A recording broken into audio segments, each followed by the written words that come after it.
Sawubona sisicela. Yebo sawubona. Siyawubukela sibonga kakhulu ukuthi sibheke ithuba. Akuzichaze nje ukuthi ungubani, uzalwa kuphi. Igama lami uNokugcina wakamhlophe. Asindela kankomuhle kamyeni kaChanza kaThumbeza wakhuthaza wakhuthaza isiZulu abanye belesaba. Othombezela ngomyeni sesabafokazana zenda ngomnyama. And Nokugcina is my given name. Mhlophe is my family name. Zindela, Chanza, those are family praise names when we call on the spirits of our ancestors, those who came before us. I come from Hammersdale, which is really between Durban and Hammersdale. I also have lived in the Eastern Cape, where my mother, my biological mother, was from. And so I learned to speak Xhosa, and in fact at high school I had to learn to speak Xhosa A, Latin and what, and do every subject higher grade, and what, and I enjoyed that because I love languages. And by the time I had to learn to speak English, I was so worked up in trying to speak the English language well also. I didn't even know at the time that I was going to spend my life in the performing arts. Yes, and especially in the recent past, I've been working with young audiences. It's extremely important for young people to understand what you're saying. If they can't understand you, you might as well go home and rest. So, uma ngisebenza nabantu abasha kubaluleke kakhulu ukuthi into engiyishoyo, into engiyichazayo bayizwisise ukuthi ngithini nokuthi bazi nje ukuthi bayathanda. Ave kukuhle ukuthi wazi ukuthi uyathanda. Ngoba ngijabula ngempela uma ngisebenza nabantu abasha, ngiyabathanda, ngifisa ukuthi ulwazi oluncane esengibe nalo kuzofika manje la ngikhona kulo mkhakha ngikwazi ukuthi ngidlulisele bona phela bathi injongo ithingelwe bandla. Or what I've learned over the years in my line of work, I thoroughly enjoy sharing with young audiences and meeting young people in different parts of this country. It's wonderful to say I'm from KwaZulu-Natal, but when I go to the Eastern Cape, they say it's our leader. I go to perform in Cape Town in different towns, she's our leader. I go to Mpumalanga province, she's ours, and so I stopped belonging to any province. I belong to South Africa, and that is fine. Everywhere I go in different parts of the world, I see myself as a cultural ambassador. So that everything I do, I've got to be careful. I'm representing my country. You can't go do mad things when you're traveling because you think, nobody knows me here. Sorry, you are known. You're representing your country. Abazali bethu babesifundisa ukuthi uhlale wazi ukuthi uzalwa kabani.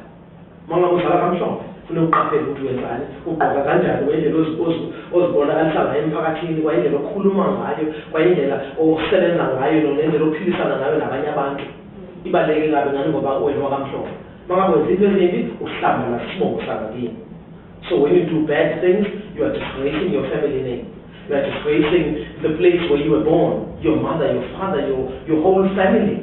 And you are disgracing your country, especially if you travel internationally, as I do. So for me, my work, sometimes it might feel very, very heavy to have that kind of responsibility.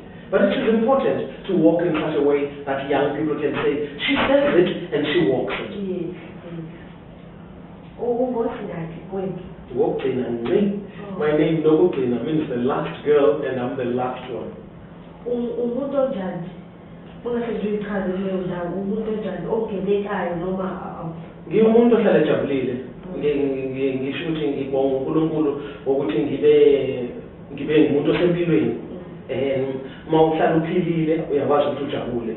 Lesikhathi siyathanda ukuthi masibuka umuntu sithi abe inyukubele nje. Kanti umuntu akaphilile khona into emhluphayo, yabo.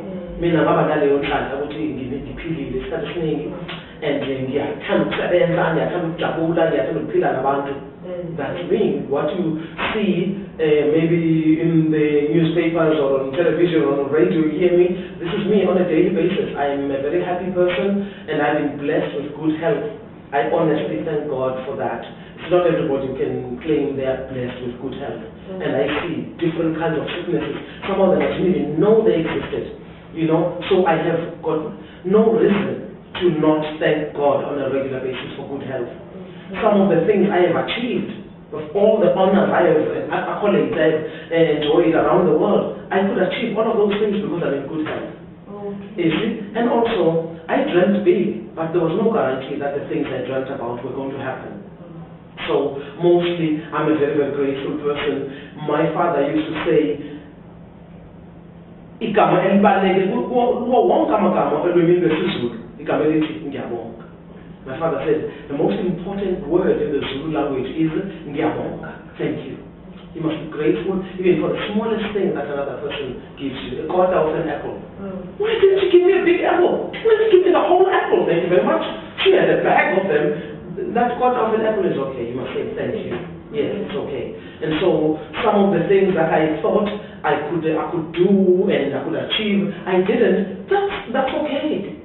That's okay. Sometimes you pray for something and God knows you should go in a different direction. Just wait and accept the detours of life. They will happen. And sometimes I'm angry about it, that something I'm struggling to achieve doesn't happen. Sometimes I'm frustrated, but it doesn't last long. Because mostly I know that sometimes I'm making a mistake.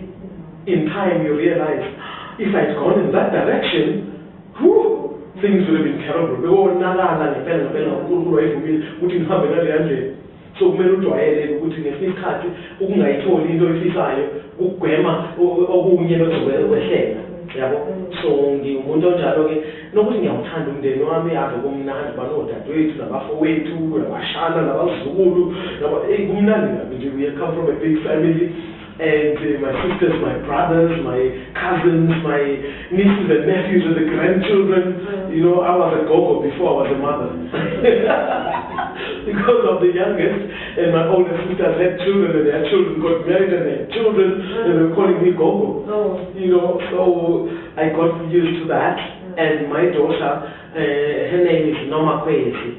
Yeah, girl of the morning star. And it is a significant name for me, for her to be called Noma Kwesi, because a morning star is something that heralds a brand new day. For me, it was a brand new beginning. I had all these awards and doctorates and what and what. Now I've got a big award, Mother of Kwesi. What a big one. Yeah, well, now they don't move to Mama Kanoma Kwesi. Very cool, in charge, I smooth this.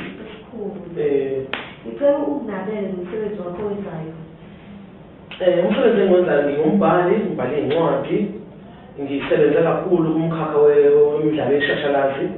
I've worked a lot as a writer as well as a theatre performer. I've acted in quite a good number of productions. I have written plays and also I have directed, but it all happened in stages.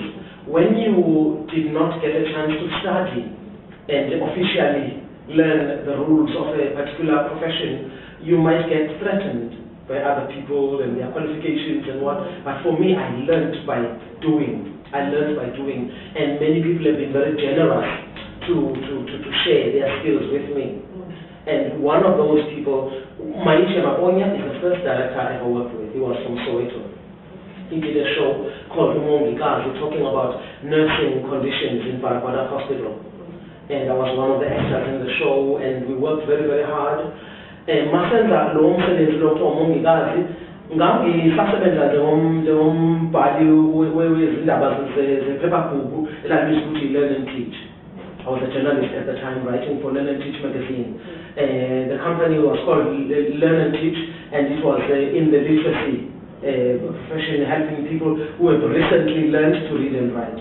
So that's what the magazine was about. Like any regular magazine, but you've got to write everything in simple English so that they can understand. And it was difficult when you are a second language speaker and the editor says you must write in simple. What is simple English? Every English word you get, you use. So I had to learn very, very hard. I had to double check every word when I'm using it. And when my editor went through the story that I had written and said to me, how are they going to understand this? How are they going to understand that? What do you mean? So I learned a lot. And my editor, Mark Satna, was very generous and very warm and very understanding, and he groomed me in many ways. One level cool, ukuthi ngibe nokuqondisisa umsebenzi engiwenzayo, ukuthi mawubhalela abantu abasanda ukufunda nokubhala kumele wenze njani na. So okunye futhi kwangisiza ngani ngoba ngahlangana nabantu abaningi emkhakheni ehlukene ngaleso sikhathi. Oprofessor Esiyampahlele could interview them and sit for a long time and learn about their work in depth.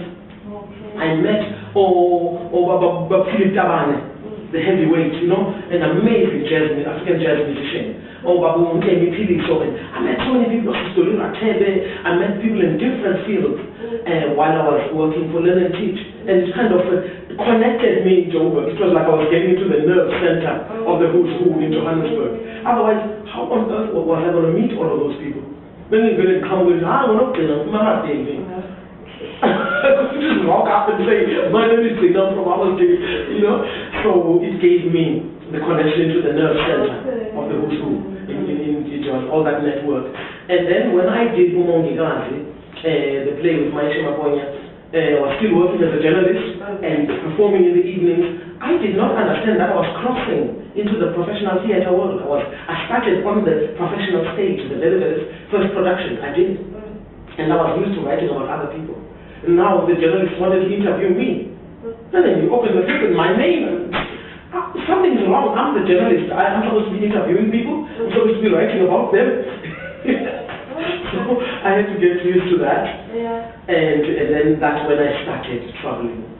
After a lot of problems with the police, of course, I was in the Women's Federation by then, and the police didn't want to give me a visa, and so I had to, in fact, I had accepted that I was not going to get a visa, and I continued with my work. And at some point in 1983, they decided, because of something that happened in London, and somebody who was not even connected with Home Affairs was interviewed and asked, why is Gcina not getting her visa? Like he has a clue who is Gcina Mhlophe. He didn't have a clue. But the next day, I got a phone call from Pretoria. You can come and get your visa. And so I went and got my visa. And on Sunday, I had a performance in a political rally in Hammersdale Township with my suitcase waiting by the door. And I finished up. Get the suitcase and rush to the airport and fly to London. It's always been overlapping. Overlapping from being a journalist, a writer, into the professional stage. And then I'm in the women's movement and cultural groups and Hammersdale Township and and the next thing I know, I'm in the professional theatre and I need to fly overseas. And no, I'm going to finish some work. There's unfinished business, and then from that, off you go. So it was almost like the beginning of the amount of traveling I was going to do. That was September 1983. I have traveled the world ever since. Yeah.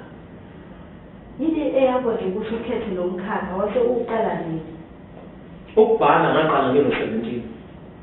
Writing I started at the age of 17, and a lot of it has had to do with a lot of insecurity. I went through a time when I felt I'm the ugliest person in the whole school. There were 3,000 children at my high school. You can imagine I'm the ugliest of all of them. And then I've got ugly hair, and I've got ugly legs, and I've got ugly, everything I found ugly, and you know, and it's a problem. And then to make it worse, I've got this ugly voice.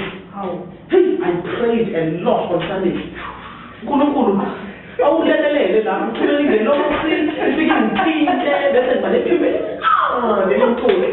I prayed and prayed.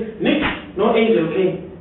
No angel showed up. Every Sunday after Sunday after Sunday. You're going to try it, right? You're going to stay with that double bass. So I was very unhappy with my voice, especially. And that September, the Reverend Figeni invited me to a traditional meeting where I saw a traditional praise poet. And Reverend Figeni in fact told me, my voice is not ugly, it is resonant. Now, if your name is Gcina Mhlophe and you are a typical me that I was, then I'll rush to the dictionary to find out what does resonant mean. But the way Reverend Figeni said it, I could handle that. Okay, resonant, in the way he said it, you know, made sense, you know what it meant. And I went to this social meeting. It was amazing to see him, just a life-transforming experience for me. And then he came to greet Reverend Figeni, and then he shook my hand. After that, said, I'm baptized. I'm a writer. I didn't read one word. I'm a writer, I'm a poet. And I went back to school. And I think it must have been 2 or 3 weeks later, I'm lying under the trees, and the other children have gone to watch a rugby match.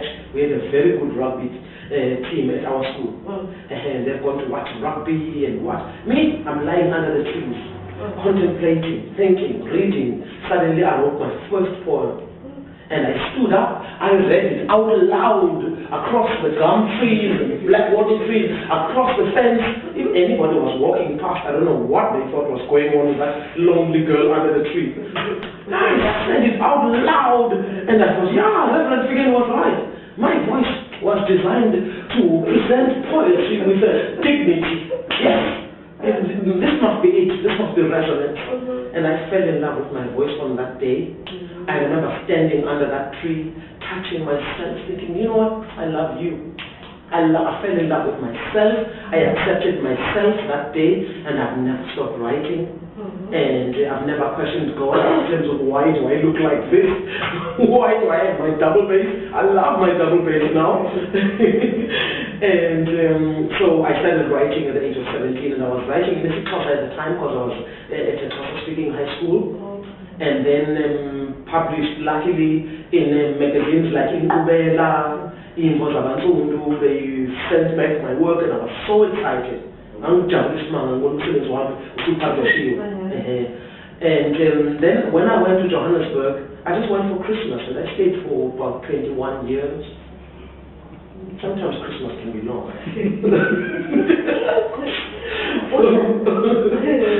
Yeah. Yeah, ngishadile nomjali wami Carl Becker umyeni wami waseGermany, and nginengane yodwa kuphela. I'm married to a German husband. He's from Gcina near Hanover, and he moved to South Africa when he got married in 1996. And my daughter, Noma Kwezi, is the only child I've got.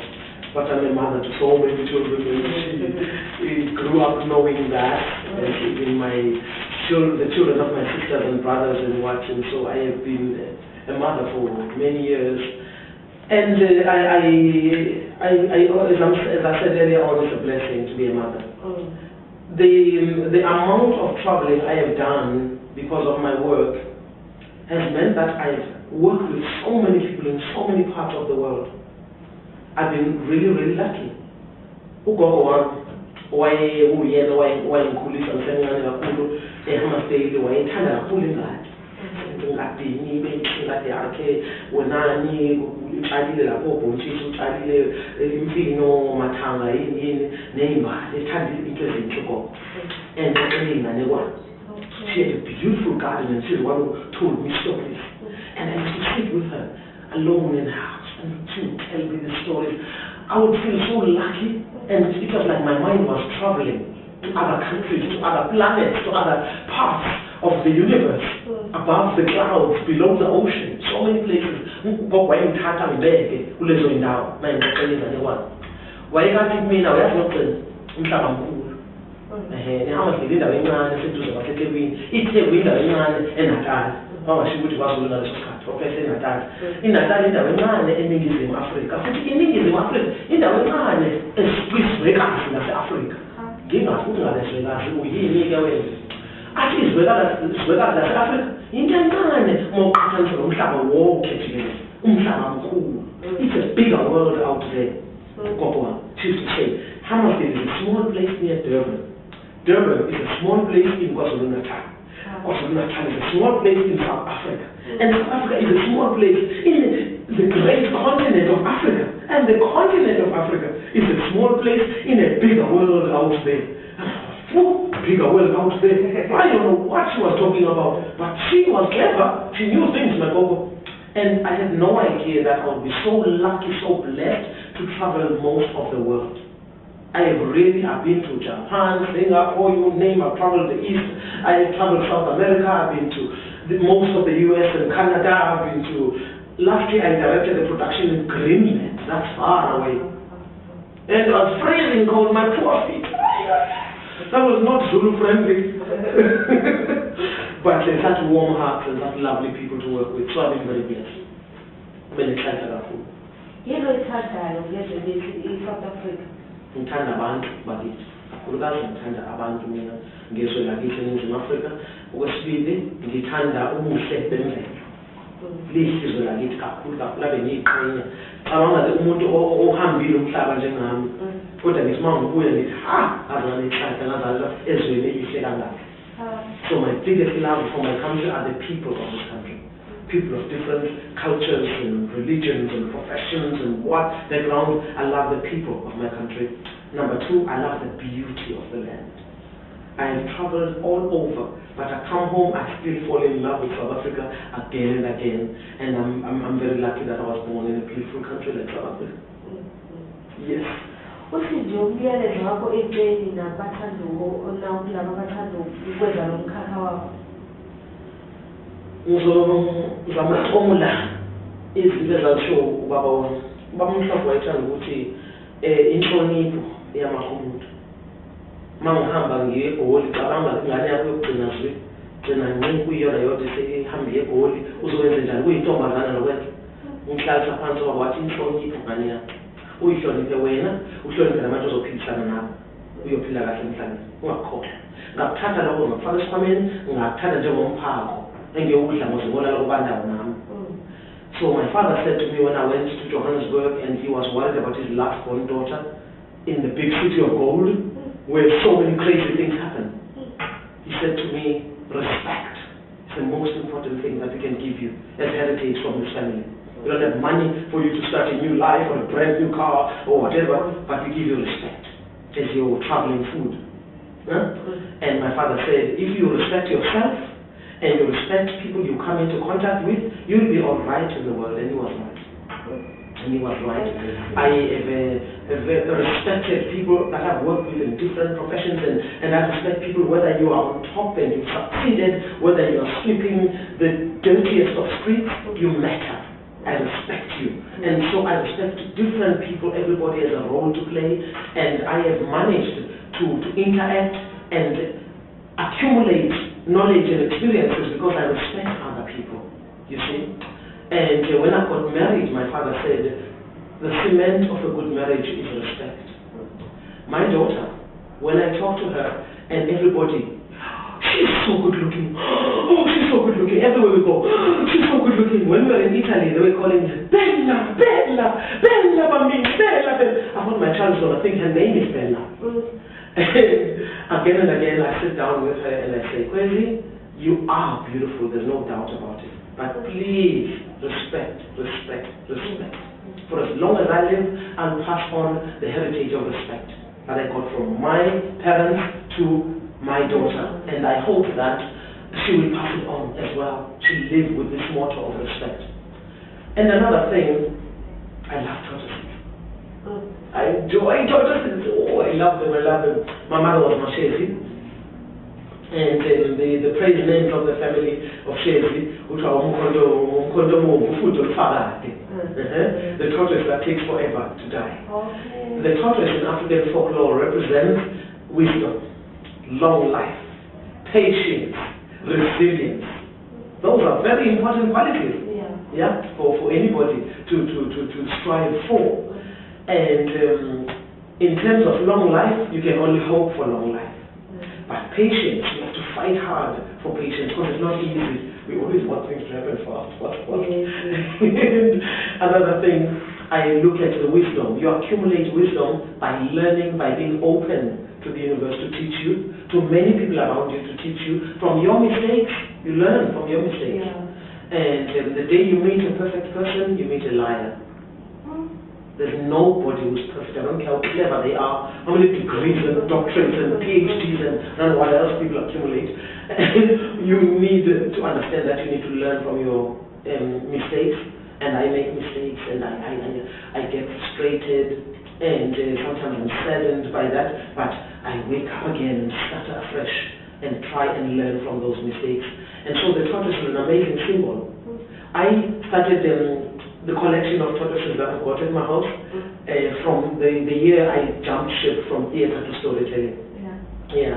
And so people started giving me gifts. I've got tortoises that are glass, marble, stone, paper, stuffed toys, soft cuddly, all kinds. Some of them are shining with beautiful stones. I've got 400 and something tortoises at my house. And Another thing, I enjoy gardening. That's my therapy. When I'm really tired, and I'm just, okay, I've had enough of words. Okay, speaking and writing and reading and performing and teaching and words. So when I've had enough of words, I go to the garden and touch the earth. It's like instant gratification to watch something you planted, to watch it grow. No? And you enjoy, you eat something, you take the batter and you put it in a salad and you grow it yourself. You want to cook a lamb stew. Thank you very much. I've got rosemary in the garden. Yes, it's so wonderful to do that. And I enjoy gardening, and it's very, I can't have long nails because I'm not messing around in the garden. And working in the garden, I started something called a peace garden. So the whole front part of my house is a peace garden. I've got 52 languages of the word peace from different parts of the world written on the walls in different colors, purples and greens and yellows and gold and turquoise, you name it. So that's what I enjoy. That's my therapy, and I love the ocean. When I look at the ocean, I feel how small I am and how huge my Creator is. The ocean reminds me to connect with my Creator. The ocean also fills me with peace. Something settles when I'm in front of the ocean. I think my doctor is still searching for the pause button. For a woman who rushes around the way that I do, who's got a full diary. My doctor is searching for the pause button. He has not found it yet, but the ocean, when I'm in front of the ocean, I can take a deep breath and be still. Yeah. I think what lesson do I share with young people? I think to accept yourself the way that you are. You have come with gifts. Enjoy those gifts that you have, and respect. It's so important, and in the times we're living in, sometimes we as parents don't work hard enough to teach our children to be respectful, to understand that whatever it is that you want, not only in a particular profession, I won't even say in my profession, any job you want, you work hard for it. Nothing that you have worked for really hard will be fulfilling when you succeed. You need to work very, very hard. And then when you work hard with all that love and passion, you will see the result.